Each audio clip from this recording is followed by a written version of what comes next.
Mənim Everestdən öncəki həyatım da çox maraqlı idi. İndi də çox maraqlı olaraq davam edir. Hansı ana, ata, həyat yoldaşı, övlad istəyər ki, anası, yoldaşı, övladı riskli yerə getsin. Dünyanın o nöqtəsində sən Vəfa Musayeva deyilsən. Sən sadəcə olaraq Azərbaycanlısan. Dağlar ordadır. Dağlar üfüqdədir, dağlar görünür. Hansı dağ məni çağırsa, mən sevə-sevə onun görüşünə gedəcəm. 3 sözlə vəfa, vəfalı, yenilikçi və cəsarətli. Xoş gördük əziz izləyicilər. Könül sən verişi efirdədir. Aparıcı mənəm, Nuray. 15-26 yaş aralığındasınızsa könüllü olmaq üçün müraciət edə bilərsiniz. Müraciətə həm sosial media platformalarımızla, həm də portal asanvolunteers.az saytımızdan edə bilərsiniz. Layihə və ideyalarınızla bağlı təkliflərinizi info@asanvolunteers.az ünvanına göndərə bilərsiniz. Verişin məqsədi gənclərə motivasiya vermək və maraqlı qonaqlarımızla faydalı olmaqdır. Bugünkü qonağımız isə hamının fəxr etdiyi, tanıdığı xanım Vəfa Musayevadır. Xoş gəlmisiniz xanım. Xoş gördük. Necəsiz? Mən çox yaxşıyam. Siz necəsiz? Çox sağ olun, yaxşıyam. Sizi burada görmək mənim üçün böyük bir qürurdur və çox xoşdur mənim üçün. Təşəkkür edirəm. Çox sağ olun. Vəfa xanım, sizə bir neçə sualım var. Bildiyim qədərilə həm ana, həm ingilis dili müəllimisiniz və mənə çox maraqlı olan bu hissə sizin Everestdən öncəki həyatınız necə idi? Mənim Everestdən öncəki həyatım da çox maraqlı idi. İndi də çox maraqlı olaraq davam edir. Everestdən öncəki həyatım yenə də dağlarla əlaqəli idi. Dediyiniz kimi müəlliməm, öyrətməklə əlaqəli idi.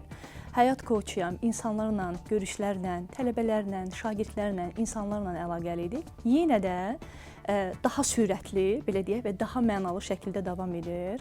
Və bu gün könüllüsən verilişindəyəm. Könüllüsən mənim qəlbimə o qədər yaxın bir mövzudur ki, o qədər.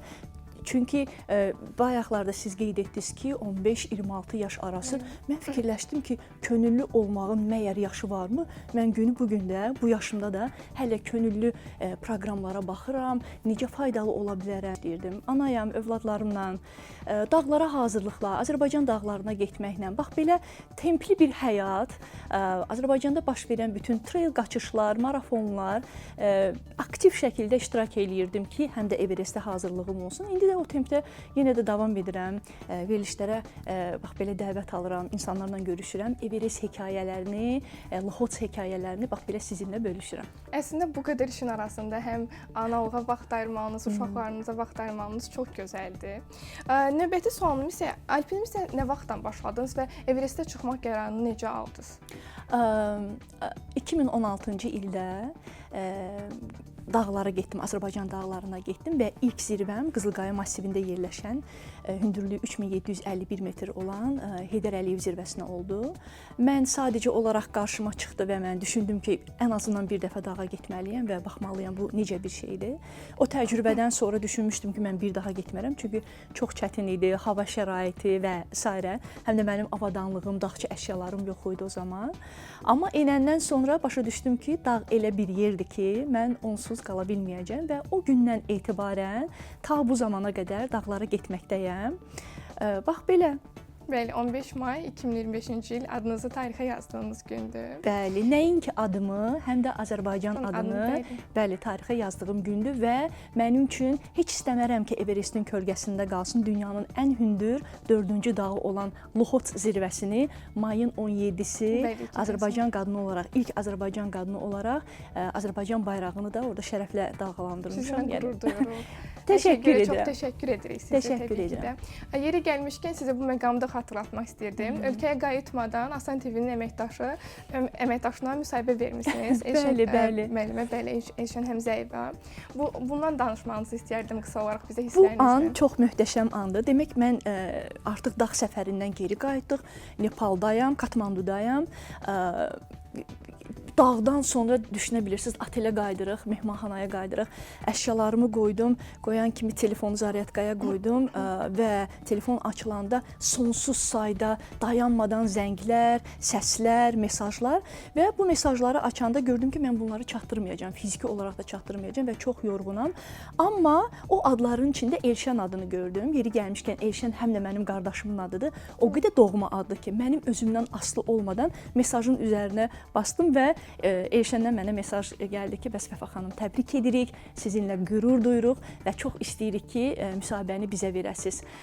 Və mən heç düşünmədən, digər təkliflərə baxmadan, Elşən doğma ad olduğu üçün birbaşa sizinlə, bəli, ilk müsahibəni sizə verdim. Həm də onu qeyd etmək istəyirəm ki, bundan əlavə Avropanın ən hündür zirvəsi Elbrus zirvəsinə qalxandan sonra mən bax bu məkana dəvət almışdım, Asan Radioya. O zaman mən Elşənlə ilk tanışlığım olmuşdu və sanki burada bir doğmalıq var idi. Bax belə alındı. Mənim üçün də çox gözəl bir hekayədir. Hətta xatırlayanda belə üzümdə təbəssüm olur. Nə gözəl, nə xoş bizə. Bəs Everest yolunda ən qorxulu anınız nə idi? Çünki mənə bu hisslər çox maraqlı gəlir və bunları tam olaraq sizdən eşitmək istəyirəm və hiss etmək istəyirəm.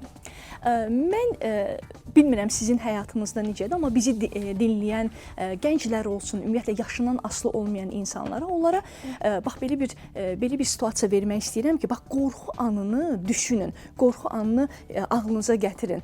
Hansı ki elə bir situasiya yaranıbdı ki, bax orada qorxmaq lazım olubdu. Amma fikir verəcəksiniz ki, ən kritik anlarda biz qorxmuruq. Nə üçün? Çünki bizdə həyatda qalma, yaşamla mübarizə belə necə deyim, aktivləşir və bizim o qorxu hissləri bizdən kənara çəkilir. Çünki bizim bütün fikrimiz, bütün diqqətimiz buradan necə sağ çıxa bilərəm, necə sağ-salamat geri dönə bilərəm fokuslandığımız üçün o zaman biz çox da qorxu keçirə bilmirik.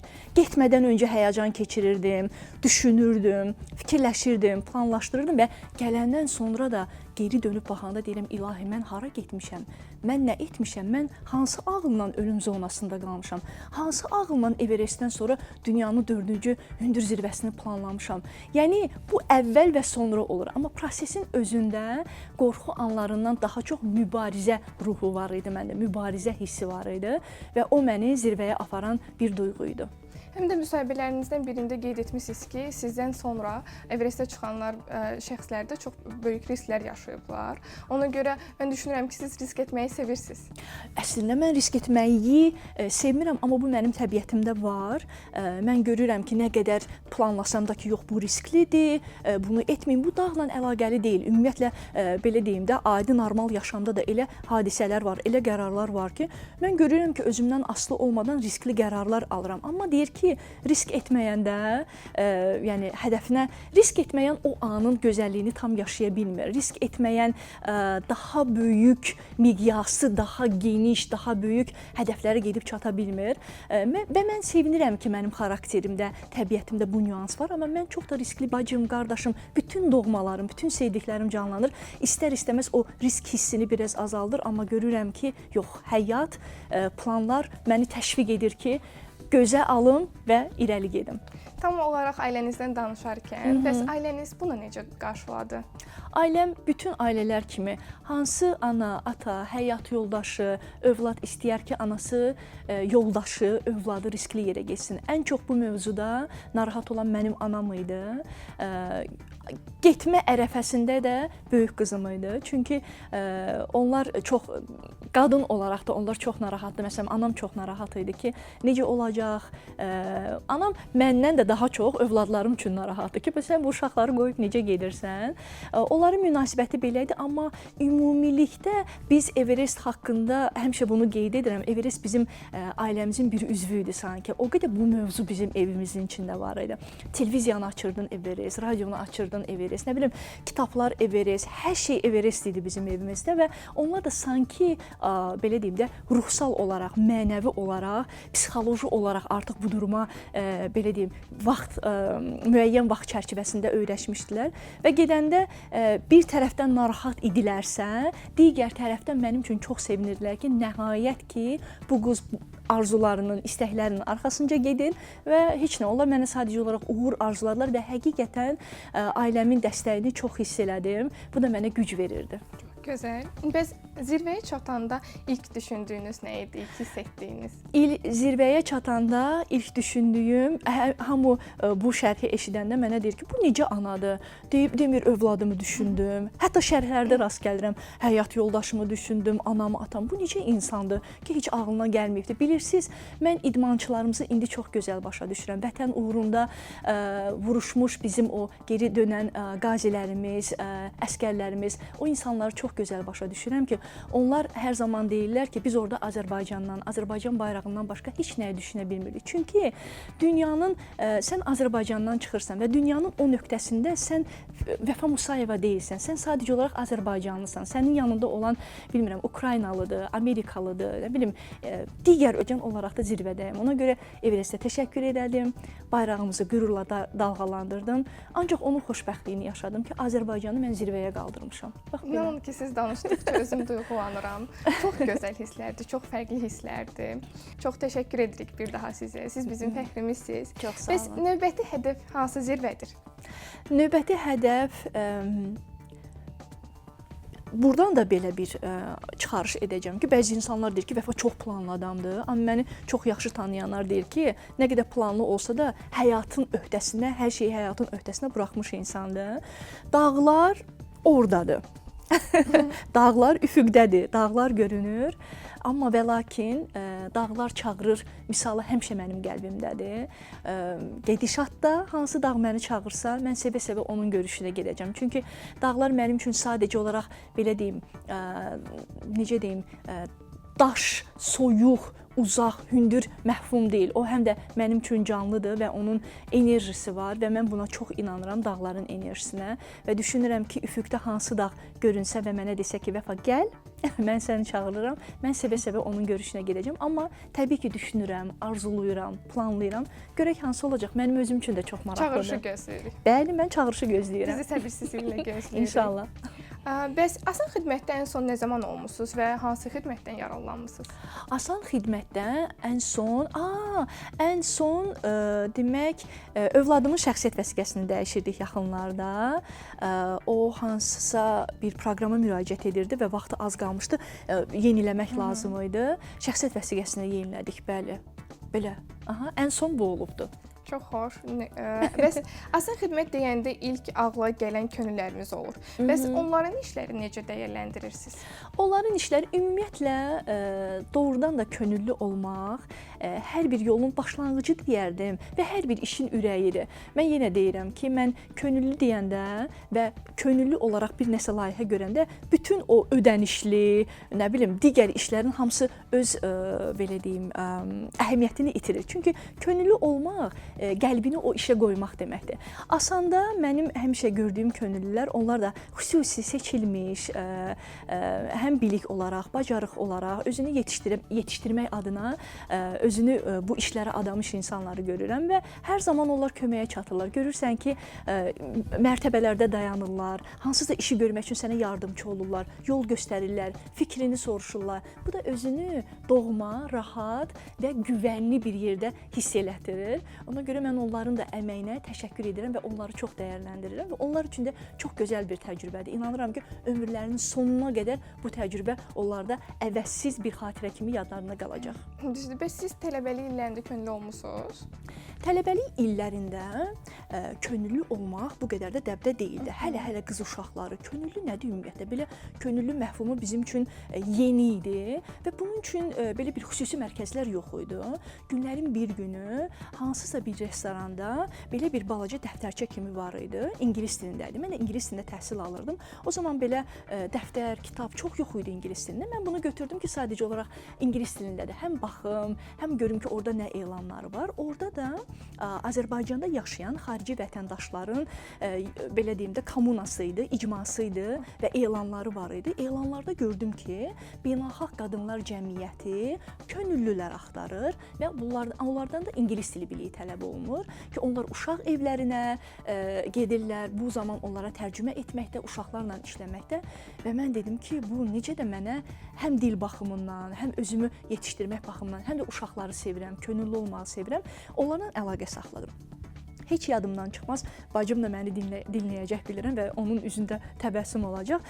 Mən onlara yazdım. Onlar mənə ilk görüşü Sumqayıt şəhərində verdilər və bacım dedi ki, bacı, getmə, bu çox qorxulu ola bilər. Axı sən bilmirsən hara gedirsən. Onlar kimdir? Könüllü deyərlər, birdən sənə nəsə olar. Çünki o qədər yayğın deyildi. Mən də deyirdim ki, yox da bu elə bir elandır ki, çox tutarlı. Və o gündən mənim könüllülüyüm başladı. Çox uzun illər mən uşaq mərkəzləri ilə işlədim. Əqli və fiziki cəhətdən qüsurlu uşaqlarla. Sonra mən beynəlxalq könüllü layihələrə getdim. Hətta bina tikintilərə qədər, restavrasiyalara qədər, beynəlxalq düşərgələrdə uşaqlarla işləməyə qədər. Yəni o qədər geniş sahəni əhatə edir ki, mənim könüllü olmağım. Yəni universitet illərindən başladı və mən hardasa deyəndə ki, mən könüllüyəm, hər kəs deyirdi ki, o nədir? Sən pulsuz niyə işləyirsən ki? Pulsuz insan nə üçün işləməlidir? Və bunun mahiyyəti artıq indi əhəmiyyəti bizim cəmiyyətimizdə daha aktualdır və görünür. Bəli, könüllülük bir dəyərdir, necə deyilir. Bəs özünüzü 3 sözlə necə ifadə edərsiniz? 3 sözlə vəfalı, yenilikçi və cəsarətli. Bəli. Və Vəfa xanım, sizin könüllülər və gənclərimizin sosial media vasitəsilə sual ünvanlayıblar. Nə gözəl. Onları sizə səsləndirmək istəyirəm icazənizlə. Maraqlı. İlk sualımız Mahir adlı bir gəncdəndir. Sizin özünüz kimi müəlliminiz olub. Olsaydı nə dəyişərdi? Mənim özüm kimi müəllimim olsaydı nə dəyişərdi? Maraqlı sualdır. Bəli. Maraqlı sualdır. Mənim özüm kimi müəllimim olsaydı, yəqin ki, daha ürəkli olardım. 100%, daha rahat olardım. Daha açıq olardım. Bəlkə daha çox özümə güvənərdim. Çünki müəllim kimi sinifimdə hər zaman düşünmüşəm ki, atmosfer elə olmalıdır ki, burada hər bir uşaq özünü güvəndə hiss eləsin və hər kəs başa düşsün ki, doğrudan da individualdır, hər kəsin sonsuz potensialı var, sadəcə olaraq onu gerçəkləşdirmək üçün zaman lazımdır. Yəni, bax, belə bir müəllim olardım. Bəs özünüz indi müəllimliyi davam edirsiniz? Hal-hazırda müəllimliyi mən müxtəlif, belə deyim, formalarda davam etdirirəm. Təlimçi olaraq, təlimçi müəllim olaraq, spiker olaraq, universitetlərdə ustad dərsləri verərək, xaricdə ən yaxın ölkələrdən, belə deyim də, təlimlər keçərək, beynəlxalq təlimçi müəllim olaraq bu sferadadır. Amma sinif otaqlarına da, dərs müşahidələrinə gedirəm, müəllim qiymətləndirilməsi ilə əlaqəli oluram. Ancaq müəllim kimi sinif otağında Everestdən sonra demək olar ki, deyiləm. Bu da Everestin işləri ilə əlaqəlidir. Amma mən düşünürəm ki, mənim həyatımın sonuna qədər hər nə işlə məşğul oluramsa olum, yenə də onların arasında olacağam. Yeri gəlmişkən oluram, gedirəm. İndi mən məktəblərdə Human Library, yəni canlı insan kitabxanası adındadır. Hansı ki, onlar qəhrəmanları, belə görünən insanları dəvət edirlər və uşaqlar kitab kimi, canlı kitab kimi ünsiyyət qururlar. Və indi bu da mənim uşaqlarla bərabər olmağıma mühit yaradır və bu çox möhtəşəmdir. Onlardan enerji alıram, ilhamlanıram və sevinirəm ki, canlı olaraq bu təcrübələri, indi fərqli bir təcrübəni uşaqlarla bölüşə bilirəm. Çox gözəl. Növbəti sualımız Nuran adlı bir gəncdəndir. Alpinistliyə başlamaq istəyən birinə yardım edəcək hansısa qrup və ya təşkilat var? Azərbaycan Alpinizm Federasiyası var. Orada müxtəlif səhifəsini izləyə bilər. Orada müxtəlif layihələrin elanları verilir və Bakı dırmanma mərkəzi var. Orada da yenə də gedə bilər, məşqlər eləyə bilər. Orada dağçılarla, belə deyim, dırmanan insanlarla tanış ola bilər, əlaqələrini genişləndirə bilər. Bizim müxtəlif Facebook üzrə elanlar olur, dağ çıxışları, dağ yürüyüşləri olur, hikinglər olur, təbiətə yürüyüşlər olur. Bax, oradan başlaya bilərlər və mənim getdiyim məktəblərdən və universitetdən birə-bir mənimlə yazışan tələbələr də var ki, onlar da məsləhət alırlar ki, hardan başlasınlar və nə etsinlər və artıq görüşdüyüm insanlardan biri xarici vətəndaşdır, Azərbaycan dağlarına gedibdi, növbəti hədəfini bərabər hazırlığını keçirir, o Cənubi Amerikaya hazırlaşır. Belə fərdi olsa da müraciət edirlər və mən yenə də bu yolda onlara həm müəllim kimi, həm də koç kimi dəstək oluram. Dediyim məlumatlardan yararlansın, başqa sual olsa da təbii ki, mən sevə seve-seve cavablandıraram. Təşəkkür edirik. Növbəti sual Təbriz adlı gəncdəndir. Zirvəyə gedən yolda ən böyük mübarizə dağla olur, yoxsa insanın özü ilə? Təbii ki, insanın özü. Dağ öz sakitliyi ilə orada dayanıbdır. Dağ səni sınağa çəkmir, dağın səndən heç bir işi yoxdur. Dağ durub sənə baxır, sən getmisən özünü sınamağa, kim olduğunu görməyə, özünün gücünün, iradənin, səbrinin çatdığı, belə deyim də, nöqtəni təcrübə etməyə getmisən. Ona görə əlbəttə ki, özün. Təşəkkür edirik suallarımızı cavablandırdığınız üçün. Təşəkkür edirəm. Və sizdən son olaraq gənclərə tövsiyənizi eşitmək istəyirəm. Mən son zamanlar bunu tez-tez təkrarlayıram və düşünürəm ki, elə bunun üzərində də dayanmalıyam ki, çox gənclərə, çox insanlara, gənc deməyim də, elə bütün insanlara gedib çatsın. Tövsiyəm bundan ibarət olardı ki, biz həyatda müxtəlif işlərlə məşğul oluruq, təhsil alırıq, hobbilərimiz var, idmanla məşğul oluruq və s. Ancaq bütün bu həm də həyatımız indi çox belə dolu-dolu keçir, məlumat çoxluğundayıq, məlumat çirkliliyindəyik. Hər şey var həyatımızda. Tövsiyəm bu olardı ki, bu qədər səs-küyün və bu qədər məşğuliyyətin içində bir səs var. O hər kəsə gəldiyini düşünürəm. Bu səs o insanın bu həyatda əslinə etməli olduğunun müjdəçisidir və o səsi mütləq şəkildə dinləsinlər, heç vaxt onu qulaq ardına vurmasınlar və onun arxasınca getsinlər. Bax, həmin o mesajın arxasınca gedən insanlar günlərin bir günü bax belə insanların belə deyim qarşısına çıxır və o mesajı daha gözəl formada onlara çatdırır. Ona görə ürəkli olsunlar, qorxmasınlar o səsi eşitməkdən. İnsan öz daxili səsini niyə görə qulaq ardına vurur? Bəzən qorxur, bəzən çəkinir ki, bəlkə bu nəsə yanlış bir siqnaldır, amma o ən təbii və ən gözəl siqnaldır. O siqnalı dinləmələrini tövsiyə edirəm. Beləsində siz dedikdən sonra mən də fərqinə varıram ki, o iç səsinə insanın dinləməsi bəzən tərəddüd doğurur. Ona görə haqlısınız məncə. Bəzən mənə sual verirlər ki, Vəfa, o iç səsi var. Səncə mən ona qulaq asmalıyam? Deyirəm ki, iç səsi var, var. Deyirəm, varsa nəsə var da, demək ki, deyilmi? Yəni o varsa, gəlirsə təbii ki, biz onu dinləməliyik. Bu bizim ən təbii mesajımızdır, yəni müjdəmizdir. Everesti fəth edən Vəfa xanım, sizə bir daha təşəkkür edirik dəvətimizi qəbul etdiyiniz üçün. Yeni nailiyyətlərinizi səbirsizliklə gözləyəcəm. Çox sağ olun. Elə mənim özümə də maraqlıdır bu yolculuq. Minnətdaram dəvətiniz üçün. Bax belə əziz izləyicilər, qonağımız Everestin zirvəsində Azərbaycan bayrağını qaldıran Vəfa Musayeva idi. Daha bir könüllü sən verişinin sonuna gəldik. Hələlik.